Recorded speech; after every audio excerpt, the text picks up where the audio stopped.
벨사살 왕은 그날이 자신의 최후의 날이고 바벨론 제국의 최후의 날인 줄 모르고 막 거드름을 피우면서 오만을 떨었단 말이에요. 그날 밤에 하나님께서 그를 데려가셔요.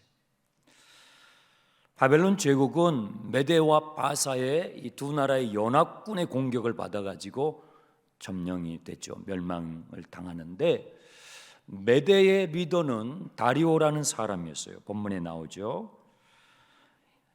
그리고 바사의 리더는 고레스입니다. 나중에 이 메대와 바사는 바사로 세계사에서는 퍼시아로 통합이 되는데 이 고레스가 아주 또 정치적인 감각이 있는 사람이어서 통합을 하기 위해서 먼저 메대의 다리오를 세워줘요. 그래서 메대의 다리오가 실권을 가지고 이제 새로운 제국을 구성하는데, 여러분 새로운 정부가 들었으면, 정권이 바뀌어 가지고 새로운 정부가 들었으면 그 새 정부의 조직을 하잖아요. 누가 장관이 되지, 누가 총리가 되지, 이것들이 아주 뉴스거리 아니겠습니까? 메대의 다리오 이 왕은 새로운 제국의 이 전국을 120개 도로 나눴어요. 그리고 그 각 도마다 도지사를 세웠으니까 도지사가 몇 명이에요? 120명이 되는 거예요. 우리나라의 도지사가 몇 명인지 아세요? 14명이에요. 그러니까 이 제국의 크기를 아시겠죠? 우리나라님 14분이 도지사를 하고 계시는데 이 새로운 제국, 앞으로 페르시아 제국이 되는 이 제국은 무려 120명이 도지사예요. 얼마나 땅이 크겠냐고요. 그러니까 총리를 3사람을 뒀어요. 각 총리 한 사람당 40명의 도지사를 배치해가지고 4×32 120명의 도지사로 전국을 통치하는 거예요. 그러니까 이 사람이 굉장히 정치적 감각이 있는 거죠. 자기의 사람을 심고 그 위에 총리를 한 사람이 아니라 3사람을 세워가지고 한 총리당 40명의 도지사를 관할하게 해가지고 서로 경쟁하게 하는 거예요. 서로 경쟁하게. 그런데 그 3명의 총리 가운데서도 다니엘이 왕의 눈에 들어왔죠. 사람은 조직을 세워가지고요, 그 조직을 통해서 일을 하는데 그 조직을 세우는 목적이 뭐냐면 2절에 보시면요, 그들 위에 총리 셋을 두었으니 다니엘이 그 중에 하나이라. 이는 고관들로 총리에게 자기 직무를 보고하게 하여 왕에게 손해가 없게 하려 함이라. 사람은 이 조직을 세우는데 이 조직의 목적이 뭐냐면 국민을 위하는 게 아니고 뭐라고 돼 있어요? 권력을 진자를 위한 조직이에요. 왕에게 손해가 없게 하기 위한 조직을 세우는 거예요. 국민들이 좀 알아야 되는 게, 우리가 다 한 국민으로서 알아야 되는 게, 국가의 조직이라는 것은 그 조직의 성격이 국민을 향하는 것이 아니고 권력을 진자를 향한다는 거예요.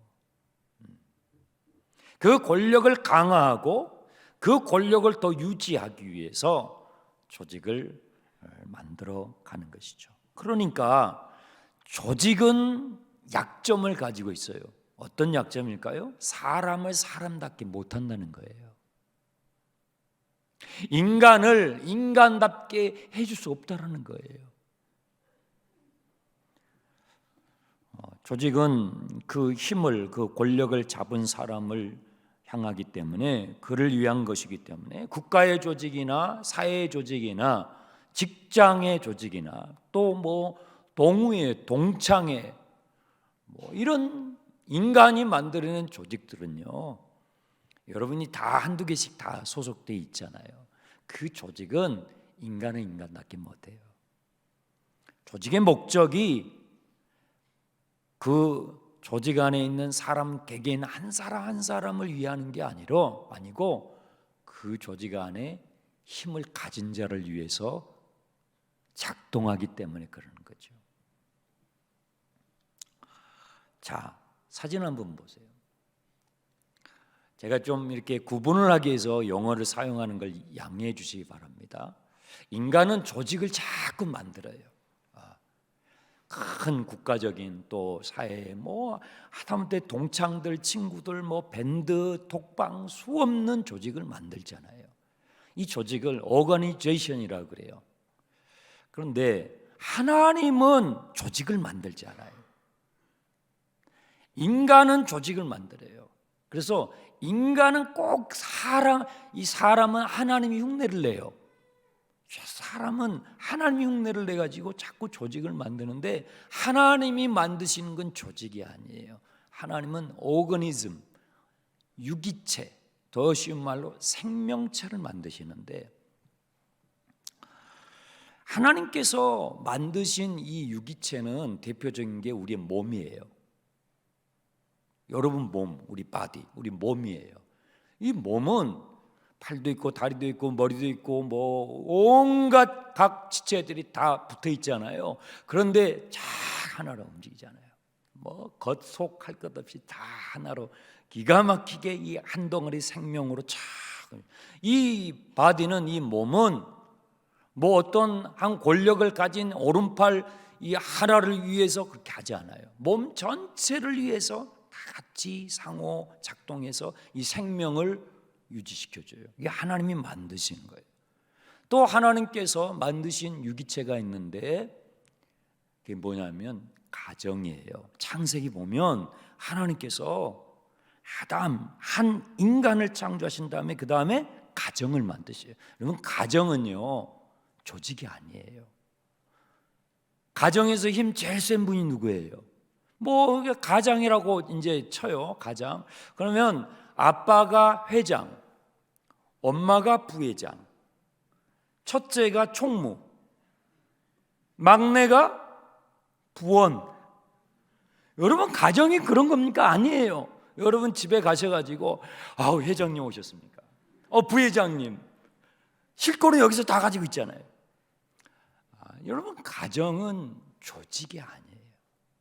가정은요 생명으로 연결되어 있는 유기체예요. 그래서 자녀는요 엄마의 탯줄하고 연결되어 있잖아요. 그래서 이 자녀들과 엄마의 관계는 이건 뭐 어뗄 수가 없어요. 탯줄로 연결된 관계. 그러면 아빠는 뭐예요? 아빠는 자녀와 엄마가 탯줄로 연결시켰던 장본인이에요. 가정은 조직이 아니에요. 하나님은 조직을 만들지 않으세요. 근데 인간은 자꾸 조직을 만들어요. 여러분의 가정을 자꾸 조직화하면 어떨까요? 생명력을 잃어버려요. 교회, 여러분 에베소서 5장에 보게 되면 하나님께서 만드신 또 하나의 유기체가 나오는데 교회예요. 교회. 바울 사도께서 가정에 대해서 이야기하다가 그것을 교회로 끌고 가요. 하나님이 창조하신 또 다른 유기체가 교회예요. 교회는 조직이 아니에요. 목사가 회장님이고 장로님들이 부회장님이고 그런 게 아니에요. 교회가 만약에 조직이 되면 어떨까요? 교회는요 생명력을 상실해버려요. 교회는요 힘을 잃어버리고요 그 교회는요 쇠퇴하고 결국 망해버려요. 교회가 조직화되고 교회가 자꾸 조직화되면 영혼을 잃어버려요. 사람들을 잃어버리게 돼요. 특히 다음 세대들의 식상해요. 교회 안 나와요. 교회 더 이상 안 나와요. 그래서 우리 낙원교회가 지금 분발하고 있는데요. 우리 낙원교회가 앞으로 성장하고 더 부흥하려면 이 교회를 조직화하려고 하는 우리 안에 있는 욕망이 있어요. 인간은 자꾸 조직을 만들려고 하니까 우리 안에 있는 이 욕망과 우리 외부에 조직화하려는 이 욕망과 싸워야 돼요. 자꾸 싸워야 돼요. 목회자의 역할이 그래서 어려운 거예요. 목회자를 위해서 여러분 담임 목사를 위해서 중보기도를 많이 해야 되는 거예요. 우리 안에는, 제 안에는, 여러분 안에는 교회를 자꾸 조직화하려고 하는, 왜? 힘 가진 자를 위한 조직. 그러면 그 교회는 교회가 아니에요. 이단과 사입들이 왜 망하는 줄 아세요? 이단 사입에 빠지면, 이단 보세요, 교주를 위해서 그건 존재해요. 그건 조직이에요. 생명이 없는 거예요. 마귀에 완전히 속는 거예요. 교회가 조직화하려고 하는 이 인간의 욕망, 우리 안에 내적인 이 욕망과 외부의 욕망과 교회 중직자들이 끊임없이 싸워야 돼요. 그래서 교회가 조직화되지 않고 무엇이? 유기체, 생명체가 되도록, 생명과 생명으로 연결된 예수의 피와 성령 안에서 각 지체들이 생명체로 연결되는, 인격체로 연결되는 그런 유기체를 만들어갈 때 그 교회는 성장하고 부흥하는 거예요. 저는 우리 낙원교회가 계속 앞으로 더 그렇게 뻗어나가기를 축복합니다. 자, 3절을 보세요. 다니엘은 물질에 연연하지 않았잖아요. 그러니까 3명의 총리가 있는데 그 총리들보다 훨씬 일처리가 분명한 거예요. 물질에 연연하잖아요. 그럼 일처리가 흐릿해질 수밖에 없어요. 여러분이 직장에서 일해 보시면 아시잖아요. 거기에서 유혹을 받잖아요. 그런데 물질에 연연을 안 하니까 왕이 일을 시키면 그 일처리가 분명해요. 왕의 눈에 들 수밖에 없어요. 총리가 셋이 있는데 같은 일을 맡겨줘도 일처리가 분명한 거예요. 다니엘이 눈이 들어오는 거예요. 그래서 왕이 어떤 마음을 갖게 되냐면, 지금 과도기적으로 총리가 셋 있지만 결국은 이 총리실을 하나로 해가지고 단일 총리로, 누구를? 다니엘을 단일 총리로 해서 정부 조직을 가져가야 되겠다. 그게 왕이 의도한 거예요. 이 의도를 누가 알았을까요? 나머지 총리들이 알았어요. 나머지 총리들이 알고, 나머지 그 총리들 밑에 도지사들이 80명이나 있잖아요. 그 사람들이 들고 일어난 거예요. 아니, 다니엘 총리가 되면 그 다른 총리 밑에 있었던 사람들이 위태로울 거 아니에요. 그런 마음을 당연히 가질 거 아니에요. 그래서 여러분, 이 두 총리와 밑에 있는 도지사들이 움직여가지고 요즘 말로 하면 국정원, 검찰, 총장을 다 동원하는 거예요. 다니엘을 터는 거예요. 사람이 털어가지고 먼지 안 나는 사람이 없다고 그러잖아요. 다 터는 거예요. 신상털이. 그가 바벨론에 왔을 때부터 시작해서 여기까지 다 터는 거예요. 이잡듯이 터는 거예요. 그런데요, 이 다니엘은요, 고소할 게 없는 거예요. 고소할 만한 것이 없는 거예요. 왜 사람이 흠이 없겠어요? 흠이 있지만 왕 앞에 가지고 가가지고 그래도 이 총리직을 자르려면 웬만한 흠이 돼야 되잖아요. 그게 없는 거예요. 실수도 하고 부족한 부분이 있지만 왕 앞에 가가지고 이 다니엘 안 됩니다. 왕이시여. 그렇게 카드를 내놓을 만한 것이 없는 거예요. 그래서 결론이 뭐냐? 모든 사정기관을 다 동원해가지고 다니엘을 털었는데 결론은 5절 보세요. 그들이 이르되 이 다니엘은 그 하나님의 율법에서 근거를 찾지 못하면 그를 고발할 수 없으리라. 이 다니엘은 하나님을 섬기는 사람이잖아. 하나님을 섬기는 사람이니까 그걸로 걸지 않으면 걸 수가 없는 거예요. 이게 결론이에요. 이게 그 당시에 바벨론 제국을 무너뜨린 메데와 바사의 모든 사정기관이 조사한 끝에 나온 결론이에요. 이 사람은, 이 다니엘이라는 인간은 다른 걸로는 고소를 못해요. 하나님을 믿는 사람, 신앙을 가진 사람인데 그걸로 걸면 이 사람 넘어진다. 이 사람을 법정 구속을 하든지 총리직에서 내려오게 할 수 있다. 이렇게 결론이 났어요. 그러니까 뭘 만들어요? 법을 만드는 거예요. 아, 무섭죠. 여러분, 권력이 이렇게 무서운 거예요. 권력에 눈이 멀잖아요. 그러면 죄 아닌 것도 죄로 만들어버려요. 오늘 우리가 살아오는 이 현실 세계에서 늘상 보는 거예요. 죄 아닌 것도 죄로 만들어가지고, 법으로 만들어가지고 그 법으로 골고 넘어져 버려요. 법을 만들어서 왕 앞에 나가는 거예요. 여러분, 이 사람들이 지금 만든 이 법이 국가를 위하는 거예요? 국민을 위하는 거예요? 왕을 위하는 거예요? 다 아니에요. 국가를 위하는 것도 아니고 국민을 위한 것도 아니고 왕을 위한 것도 아니에요. 누구예요? 딱 하나의 목적이요. 다니엘을 걸겠다는 거예요. 다니엘을 잡겠다는 거예요. 이것이 인간의 무서운 죄성이에요. 이 구조적인 악이에요. 이 법안은 일명 한 달간 예배 금지법이에요.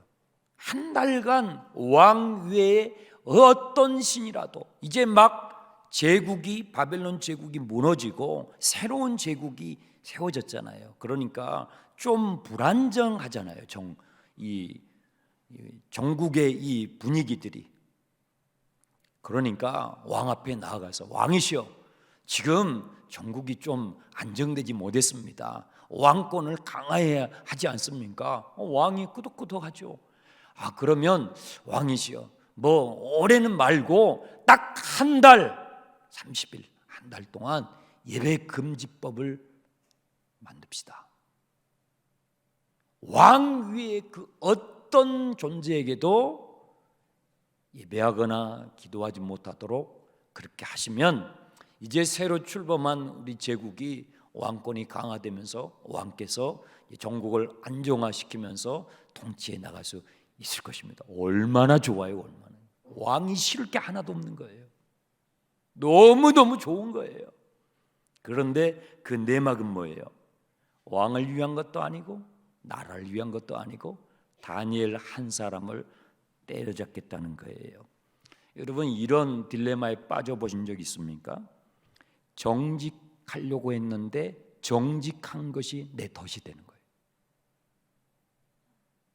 내가 정직했는데 나의 정직이 사회에서 덫이 된 거예요. 성실해, 이 사람 참 성실해요. 그런데 그 성실을 악용해가지고 성실이 덫이 되는 경우가 있어요.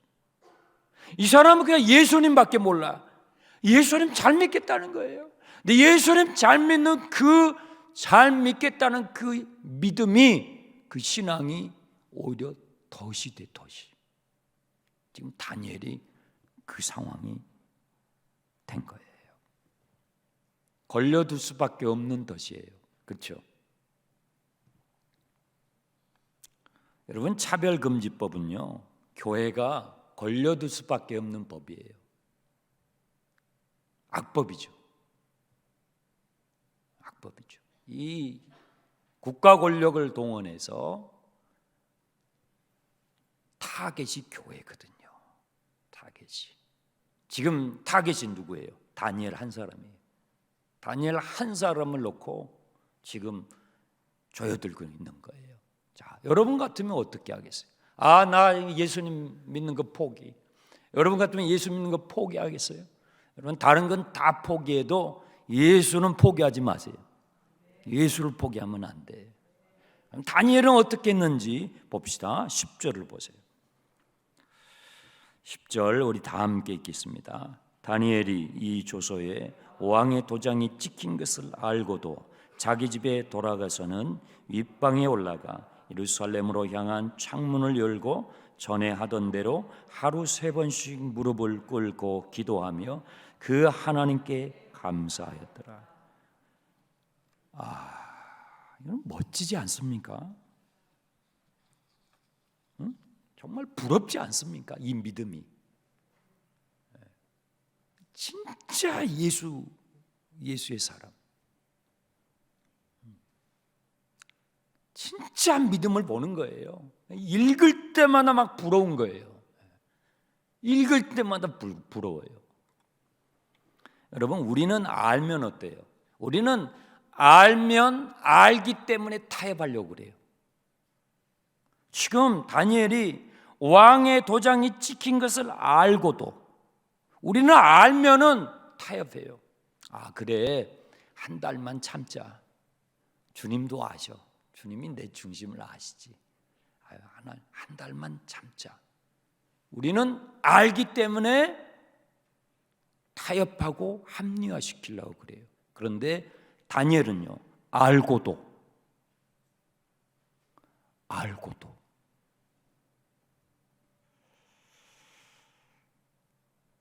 창문을 열어놓고 기도를 하는데 뭘 해요? 감사해요. 여러분, 지금 감사가 나와요?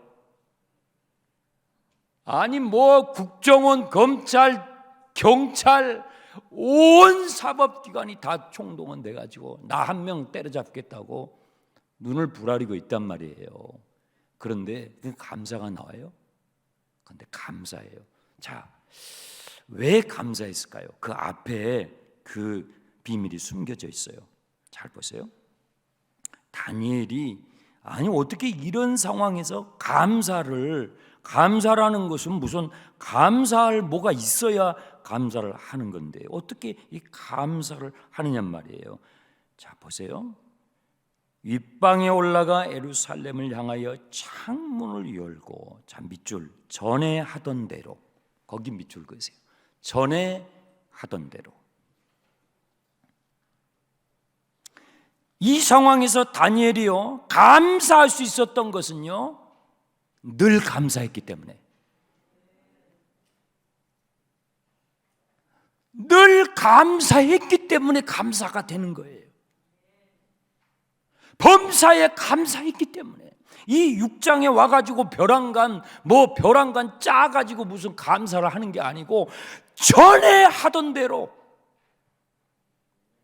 감사의 생활아, 신앙의 생활아, 믿음의 생활아, 감사의 생활아, 전에 하던 대로 전에 감사를 늘 해왔어요. 여기서 벼랑간 갑자기 뭐 하나님을 감동시키자 이런 게 아니고 감사가 생활화돼 있었어요. 바벨론에 끌려온 그 자체가 감사할 것 아니잖아요. 웬만한 사람이 그래가지고 무슨 감사가, 가족 뿔뿔이 흩어지고 자기는 철의 고아처럼 됐고, 어머 나라가 망하고 무슨 내가 거기서 기도를 한들 감사를 한들 누가 알아줘요? 누가 알아주냐고. 누가 알아줘? 그렇게 할수록 더 비참하게 느껴지지 않을까요? 그런데 다니엘이 이 상황에서 감사한 건요 전에 하던 대로 항상 감사한 마음을 살았어요. 여러분, 여러분의 지금 상황이 좋든 나쁘든 감사하세요. 하루 시작할 때 감사로 시작하십시오. 예, 감사로 시작하세요. 주님 감사합니다. 한번 해보세요. 주님 감사합니다. 물어보세요. 옆에 분에게 왜 감사해요? 하루를 주셨잖아요. 하루를 주셨잖아요. 다시 숨을 쉬고 이 기가 막힌 공기 숨을 쉬고 하나님이 창조한 하늘을 보고 세계를 보고 우리 가족들을 보고 성도들을 보고 하루를 다시 살 수 있는 기회를 주셨잖아요. 얼마나 감사해요. 하루 시작할 때 감사. 다니엘이 그렇게 한 거예요. 전에 하던 대로 감사했어요. 여러분, 실력이라는 건요, 지난번에 월드컵 끝났잖아요. 누가 MVP예요? 메시요. 메시. 아르헨티나 사람들이 아주 세상에 대통령 나가도 되겠더라고. 와, 뭐 아주 막 그 열광하는데 아르헨티나가 힘들잖아요. 국가적으로 힘들어요. 그런데 그 메시 선수가 정말 그 어린 시절 때 자라온 그 성장 배경도 참 어렵고 체력에 여러 가지 핸디캡도 있고 그랬는데 그 극복해 가면서 참, 그럼 마침내 그 결승에서 다 해냈을 때 정말 온 국민이 자기가 꼭 메시 된 것처럼.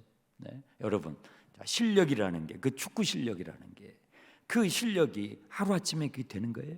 아니에요. 쌓이고 쌓인 거예요. 영적인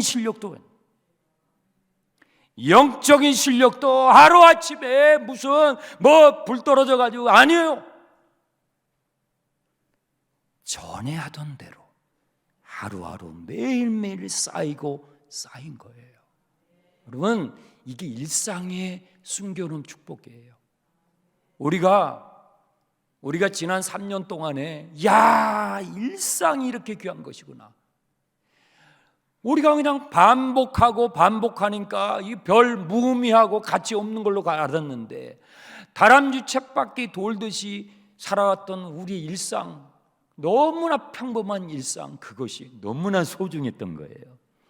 여러분, 그 일상에 무의미하게 보이는 것 같은 그 반복을 통해서요, 영적인 근육이 생기고 영적인 실력이 쌓이는 거예요. 실력은 그렇게 쌓이는 거예요. 일상에서 쌓이는 거예요. 전에 행하던 대로 했기 때문에 그 실력이 쌓여서 이런 상황에서도 주님께 감사하는 거예요. 저는 금년 안에 지금까지 여러분들이 쭉 잘 따라오시고 하셨잖아요. 그런데 정말 2023년도에 이전과도 또 다른 정말 여러분의 삶을 주님께 거는 연습을 여러분의 일상에서 할 수 있기를 축원합니다. 일상의 가치를 발견해야 돼요. 다니엘은 이 6장에서만 창문을 열고 기도한 게 아니에요. 전에도 그렇게 했던 거예요. 바벨론에 끌려왔을 때부터 창문 열고 한 거예요. 아니, 바벨론에 끌려오기 전에 예루살렘에서 있을 때부터 그렇게 한 거예요. 전에 하던 대로. 아니, 목사님, 그러면 꼭 창문을 열어야 됩니까? 그 창문은 닫으면 안 됩니까? 꼭 창문을 열어야 주님이 보시고, 아니, 창문을 닫으면 안 되나요? 한 달만 닫아도 되잖아요. 창문은 그냥 기도는 하시고 창문은 닫으면 안 되나요? 이 부분에서 우리 묵상할 거리가 있어요. 여러분, 한 달만 닫고 이불 뒤집어 쓰고도 기도하면 기도죠. 그거 하나님께서 그러면 귀가 먹어가지고 못 들으십니까? 다 들으시죠. 그런데 다니엘은요, 창문을 열었어요. 많은 사람들이 이런 상황이 되면요, 신앙의 비공개화로 이 상황을 넘어가려고 그래요.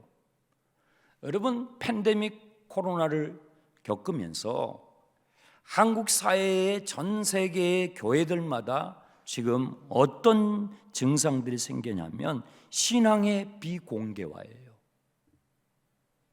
교회 안 나와요. 비대면 한대요. 신앙의 비공개화. 우리나라에서는요, 이런 사람들을 가나안 신자라고 그래요. 가나안 뒤집어 보세요. 안 나가 신자. 그 안 나가 신자들이 엄청 증가한다는 거예요. 신앙의 비공개화. 창문을 닫고 이불 뒤집어 쓰고 인터넷으로 켜서 예배 드리면 드리고 말면 말고. 여러분, 그렇게 되면 어떻게 될까요? 그 믿음은요, 끊임없이 떨어지는 거예요. 결국은 마귀의 밥 되는 거예요. 여러분, 우리가 현장에 와서 예배 드려보면 아시잖아요. 현장에서 예배 드리는 거하고 여러분 집에서 어쩔 수 없이 정말 비대면으로 예배 드리는 거하고 이 퀄리티가요, 엄청나게 차이 나는 거예요. 신앙의 비공개화, 그걸로 이게 문제가 해결되는 게 아니에요. 신앙은요, 여러분, 신앙은 본질적으로 공개적이에요. 신앙은, 하나님을 믿는다는 이 신앙은요, 본질적으로 공개적인 거예요. 여러분의 가족이, 여러분이 예수를 믿게 됐어요.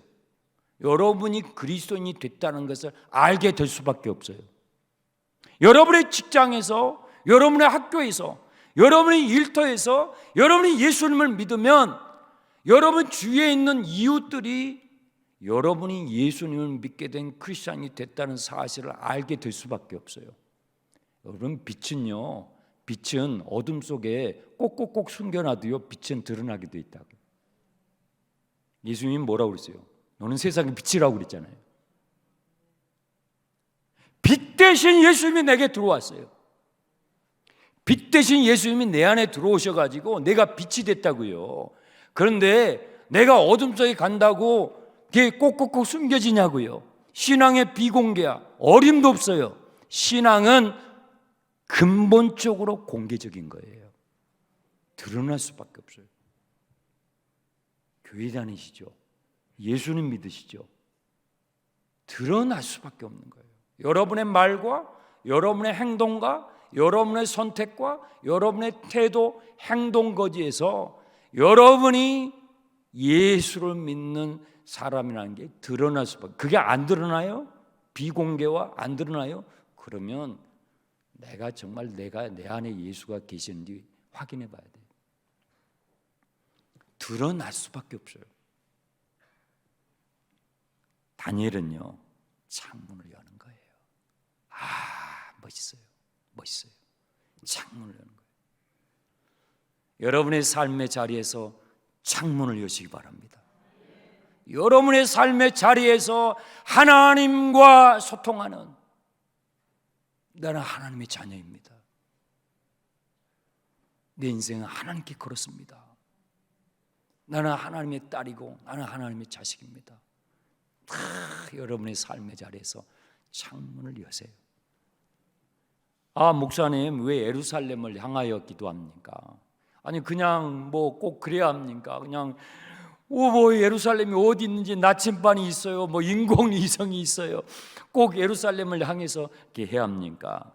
여기 이 대목이 또 우리가 놓치지 말아야 할 대목인데요. 바벨론이 망했잖아요. 자, 바벨론이 망하고 새로운 제국 메대와 바사가 일어났잖아요. 고레스가 나타났잖아요. 여러분, 고레스라는 이름이 어디서 나왔죠? 이사야서 기억하세요? 이사야서에서 고레스라는 이름이 나왔잖아요. 바벨론 망했잖아요. 예레미야가 예언했잖아요. 자, 그러면 이제 뭐가 다가온다는 거예요? 예루살렘으로 귀환할 때가 다가오고 있다는 거예요. 그래서 예루살렘을 향하는 거예요. 주님이 약속하셨죠. 예루살렘을 향해 돌아가게 될 것이라고 약속하셨죠. 이 다니엘은요, 바벨론에서 무슨 메디아 바사에서 고위 관리직, 이게 목표가 아니에요. 하나님의 말씀, 하나님의 약속이 이루어질 것이다. 나는 돌아간다.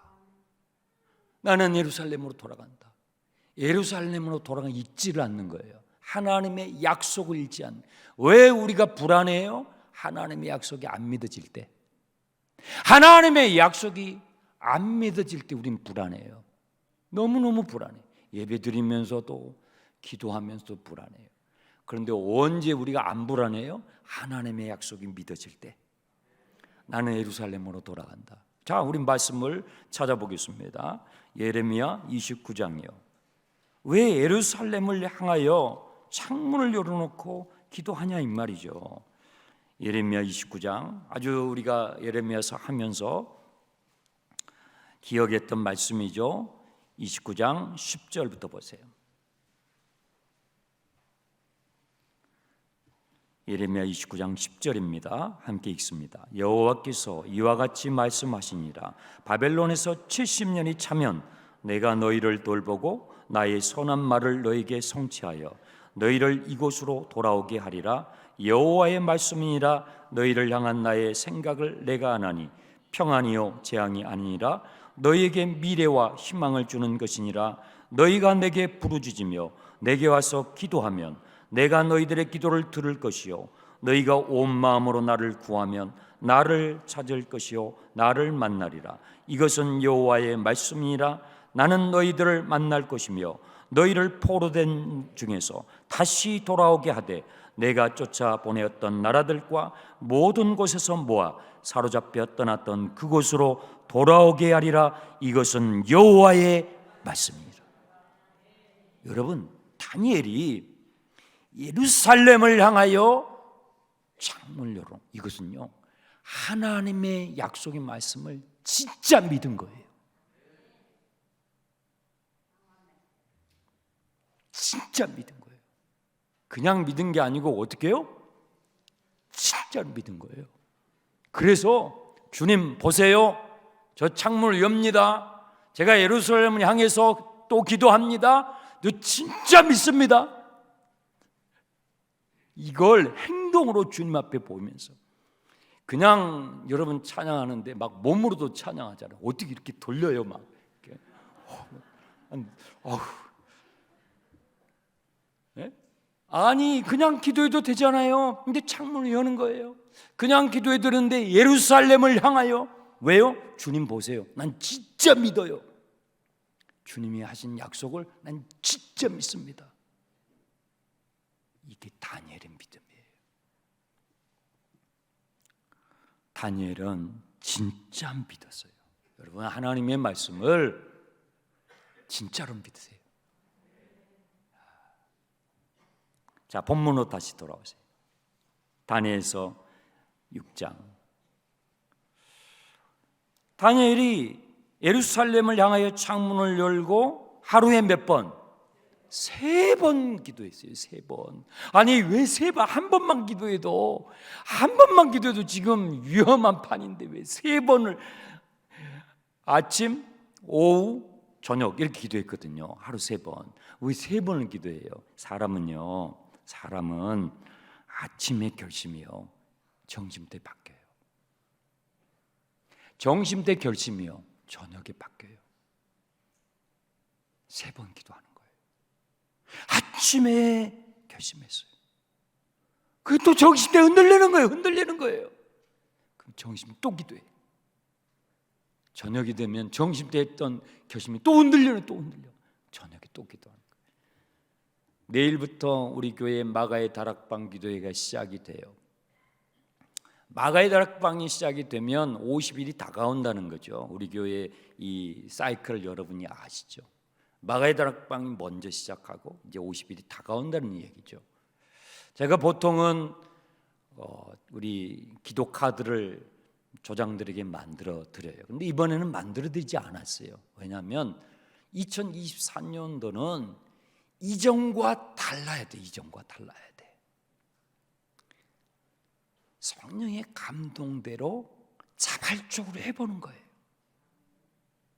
성경을 읽고, 성경 한 장씩 읽고, 조장님들 성경을 한 장씩 읽고, 그 주님이 주시는, 성령이 주시는 감동을 따라서 교회를 위해 기도하고, 여러분 가정을 위해서 기도하고, 성도들 위해서 기도하고, 목사가 이렇게 딱 만들어준 그게 아니라, 여러분 다니엘 옆에 지금 목사가 있어요? 다니엘 옆에 목사가 없잖아요. 지금 스스로 거예요. 그의 삶의 자리에서 스스로 신앙의 생활화, 삶의 자리에서 생활화. 그래서 내일부터 이 마가의 다락방 시작하는데, 우리 교회는 마가의 다락방 50일 하면 하루에 3번 해요. 그죠? 새벽, 오전 10시, 저녁 8시. 왜 3번 해요? 다니엘이 3번 했잖아요. 사도행전에 사도들도 3번씩 기도했어요. 이것이 구약의 성도들의 전통이고 신약의 성도들의 전통이었어요. 인간은요, 아침에 결심했던 게 그 하루 안 가요. 정심 때 또 바뀌어요. 흔들려요. 정심 또 기도하는 거예요. 정심 때 기도했던 거 또 흔들려요. 저녁에 또 기도하는 거예요. 여러분, 다니엘처럼 3번은 못해도 1번은 하세요. 한 번이라도 해야지. 한 번이라도. 그래서 1번이 2번 되고 2번이 3번 되면 좋잖아요. 그렇게 해서 영적인 실력이 쌓이고 신앙의 생활화가 된다. 전에 행하던 대로.